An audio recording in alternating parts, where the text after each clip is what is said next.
All Cats Are Grey by Alice Norton, writing as Andrew North. Originally published in Fantastic Universe Science Fiction, August 1953. Narrated by Tom Trussel. Under normal conditions, a whole person has a decided advantage over a handicapped one. But out in deep space, the normal may be reversed, for humans at any rate. Stina of the Space Waves. That sounds just like a corny title for one of the Stellar Vito spreads. I ought to know. I've tried my hand at writing enough of them. Only this Stina was no glamour babe. She was as colourless as a lunar plant. Even the hair netted down to her skull had a sort of greyish cast, and I never saw her but once draped in anything but a shapeless and baggy grey space-all. Stina was strictly background stuff, and that is where she mostly spent her free hours, in the smelly, smoky background corners of any stellar port dive frequented by free spacers. If you really looked for her, you could spot her, just sitting there listening to the talk, listening and remembering.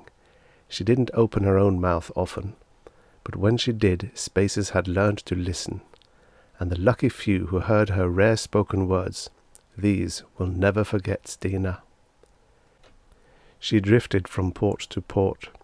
Being an expert operator on the big calculators, she found jobs wherever she cared to stay for a time. And she came to be something like the master-minded machines she tended, smooth, grey, without much personality of her own. But it was Stina who told Bub Nelson about the Jovan moon rites, and her warning saved Bub's life 6 months later. It was Stina who identified the piece of stone Keane Clark was passing around a table one night, rightly calling it unworked slitite. That started a rush which made 10 fortunes overnight for men who were down on their last jets. And last of all, she cracked the case of the Empress of Mars. All the boys who had profited by her queer store of knowledge and her photographic memory tried at one time or another to balance the scales, but she wouldn't take so much as a cup of candle water at their expense, let alone the credits they tried to push on her. Bub Nelson was the only one who got around her refusal. It was he who brought her Bat. About a year after the Jovan affair, he walked into the free fall one night and dumped Bat down on a table. Bat looked at Stina and growled. She looked calmly back at him and nodded once. From then on, they travelled together, the thin grey woman and the big grey tomcat. Bat learned to know the inside of more stellar bars than even most spacers visit in their lifetime.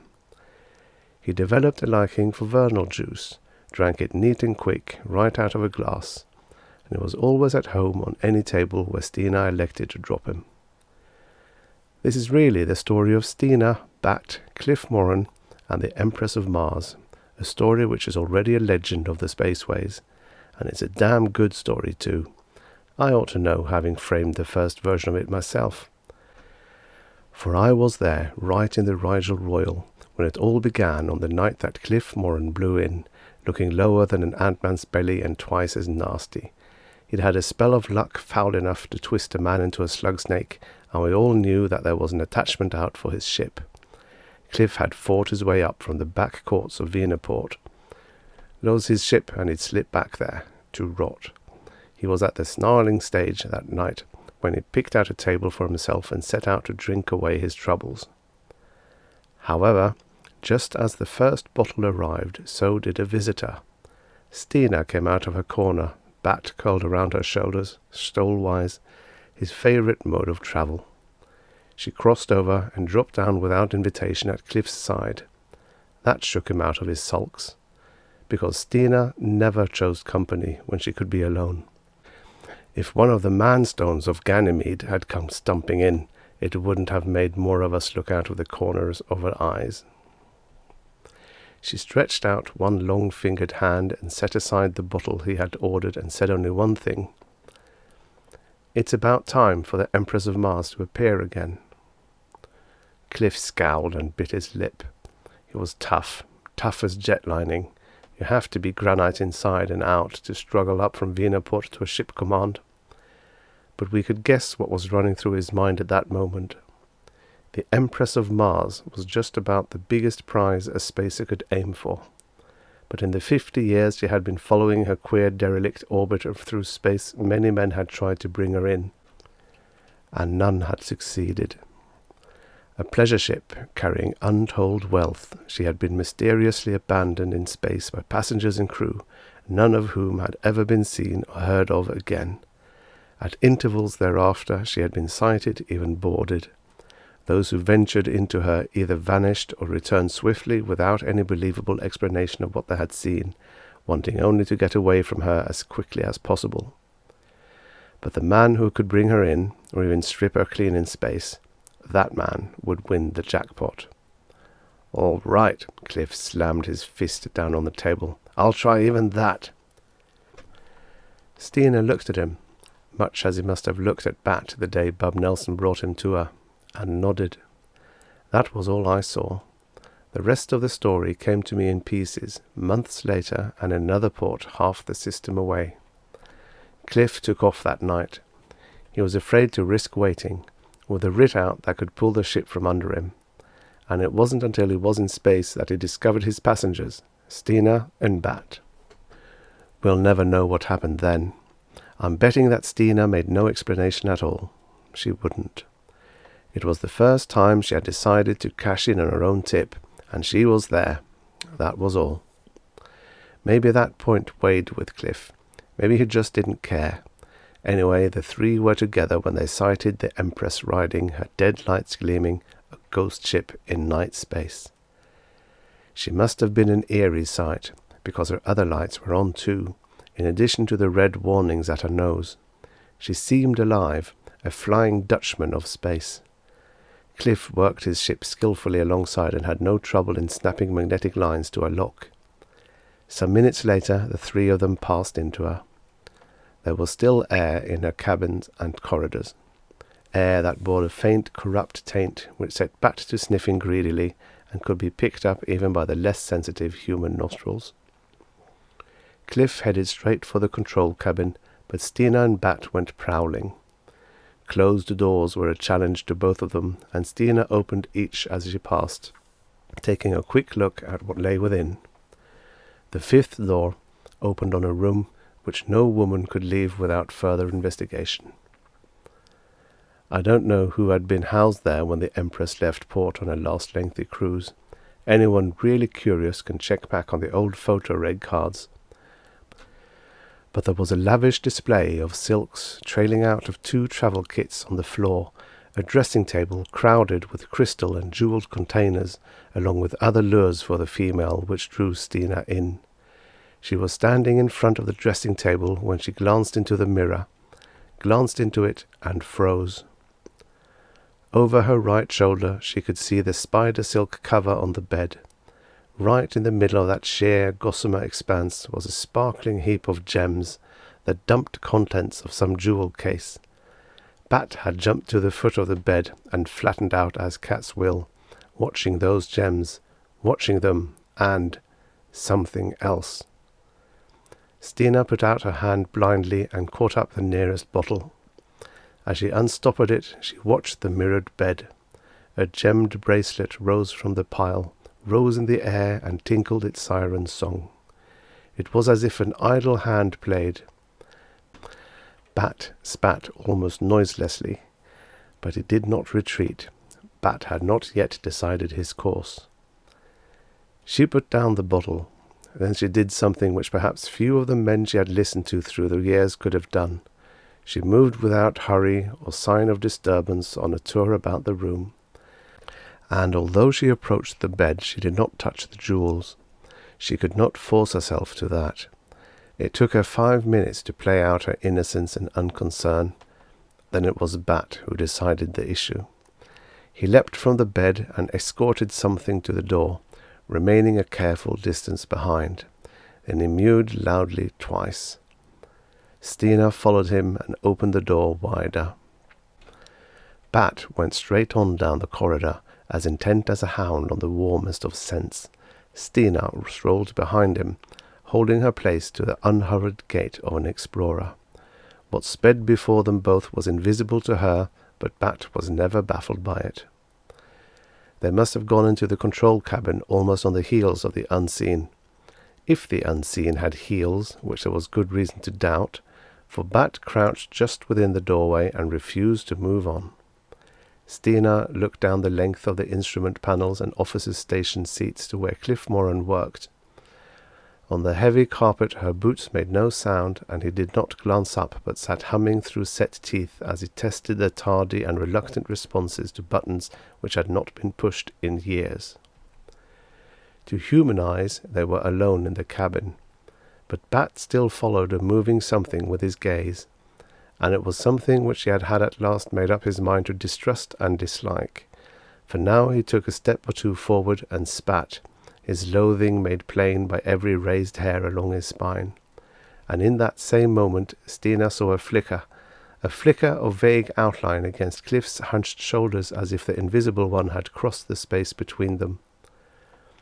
But why had it been revealed against Cliff, and not against the back of one of the seats, or against the panels, the walls of the corridor, or the cover of the bed where it had reclined and played with its lute? What could Bat see? The storehouse memory that had served Stina so well throughout the years clicked open a half-forgotten door. With one swift motion she tore loose her space-all and flung the baggy garment across the back of the nearest seat. Bat was snarling now, emitting the throaty rising cry that was his hunting song. But he was edging back towards Stina's feet, shrinking from something he could not fight, but which he faced defiantly. If he could draw it after him, past that dangling space-all, he had to. It was their only chance. What the? Cliff had come out of his seat and was staring at them. What he saw must have been weird enough. Stina, bare-armed and shouldered, her usually stiffly netted hair falling wildly down her back, Stina watching empty space with narrowed eyes and set mouth, calculating a single wild chance. Bat, crouched on his belly, retreating from thin air step by step and wailing like a demon. "Toss me your blaster," Stina gave the order calmly, as if they still sat at their table in the Rigel Royal. And as quietly Cliff obeyed. She caught the small weapon out of the air with a steady hand, caught and levelled it. "Stay just where you are," she warned. "Back, Bat, bring it back." With a last throat-splitting screech of rage and hate, Bat twisted to safety between her boots. She pressed with thumb and forefinger, firing at the space-alls. The material turned to powdery flakes of ash, except for certain bits which still flapped from the scorched seat, as if something had protected them from the force of the blast. Bat sprang straight up in the air with a scream that tore their ears. "What?" began Cliff again. Stina made a warning motion with her left hand. "Wait!" She was still tense, still watching Bat. The cat dashed madly around the cabin twice, running crazily with white ringed eyes and flecks of foam on his muzzle. Then he stopped abruptly in the doorway, stopped and looked back over his shoulder for a long silent moment. He sniffed delicately. Stina and Cliff could smell it too now, a thick, oily stench, which was not the usual odour left by an exploding blaster shell. Bat came back, treading daintily across the carpet, almost on the tips of his paws. He raised his head as he passed Stina, and then he went confidently beyond to sniff and spit twice at the unburned strips of the space-all. Having thus paid his respects to the late enemy, he sat down calmly and set to washing his fur with deliberation. Stina sighed once and dropped into the navigator's seat. "Maybe now you'll tell me what in the hell happened?" Cliff exploded as he took the blaster out of her hand. "Grey," she said dazedly. "It must have been grey, or I couldn't have seen it like that. I'm colourblind, you see. I can see only shades of grey. My whole world is grey. Like Bat's. His world is grey too. All grey. But he's been compensated for. He can see above and below our range of colour vibrations, and, apparently, so can I." Her voice quavered, and she raised her chin with a new air Cliff had never seen before, a sort of proud acceptance. She pushed back her wandering hair, but she made no move to imprison it under the heavy net again. That is why I saw the thing when it crossed between us. Against your spaceall it was another shade of grey, an outline. So I put out mine and waited for it to show against that. It was our only chance, Cliff. It was curious at first, I think, and it knew we couldn't see it, which is why it waited to attack. But when Bat's actions gave it away, it moved. So I waited to see that flicker against the spaceall, and then I let him have it. It's really very simple. Cliff laughed a bit shakily. But what was this grey thing? I don't get it. I think it was what made the Empress a derelict. Something out of space, maybe, or from another world somewhere.